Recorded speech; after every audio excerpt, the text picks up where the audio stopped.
Driver selection is hugely important for a whole myriad of reasons. First and foremost, we as engineers are very competitive. We want to feel the most competitive package we possibly can. And Formula One is about man and machine. That combination has to work in harmony and be as performant as possible. So there's that aspect. Then you move on to the packaging aspect. How heavy is the driver? How tall is he? Because that has an effect on things like pedal position, chassis shape, maybe even how you package the car, because we have to fit within a certain weight distribution, and the mass of the driver is part of that. And then, of course, we move on to the feedback aspect of we have the cars covered in literally hundreds, if not thousands, of sensors, which we monitor in great detail. And that tells us what the car's doing, but it doesn't tell us why it's doing it. So driver feedback is still hugely important in the loop.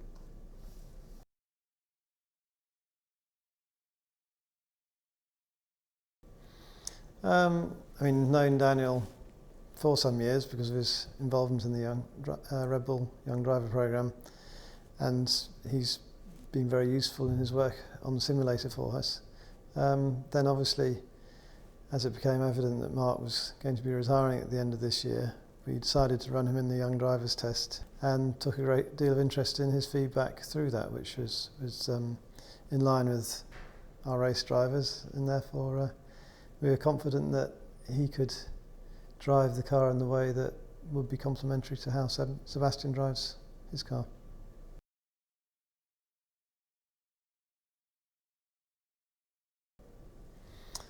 Our work for 2014 is obviously ramping up, as I'm sure it is for all the teams. We're in that difficult time of the year where we're trying to keep developing this year's car because we're clearly in a championship battle. But equally, we need to be getting on with 2014 research. So we're phasing over hiccups and glitches here and there, but a gradual phase over to 2014.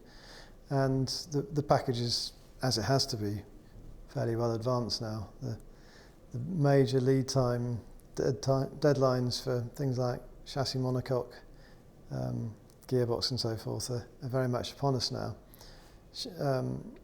Daniel's actually slightly smaller and easier to package than Mark, so it's a fairly easy problem for us.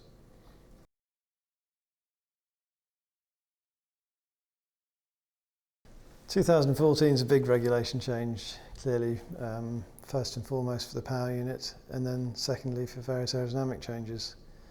I think in terms of changing driver at the same time, not terribly worried by that. With Sebastian, we obviously have a common thread anyway.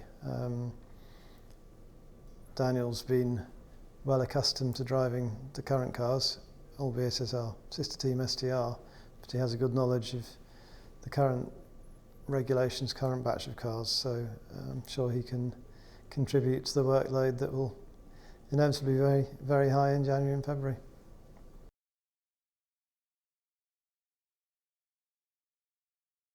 Since Mark announced his retirement to us some time ago, then we've obviously Christian and I have been looking very carefully at the driver market, along with Helmut Marko and of course Dietrich Mateschitz.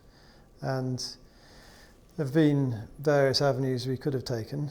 We could have taken possibly an experienced driver, somebody who would be guaranteed to deliver to a relatively known level, or equally we could take on a much younger driver in the hope that he'll develop to a very high level.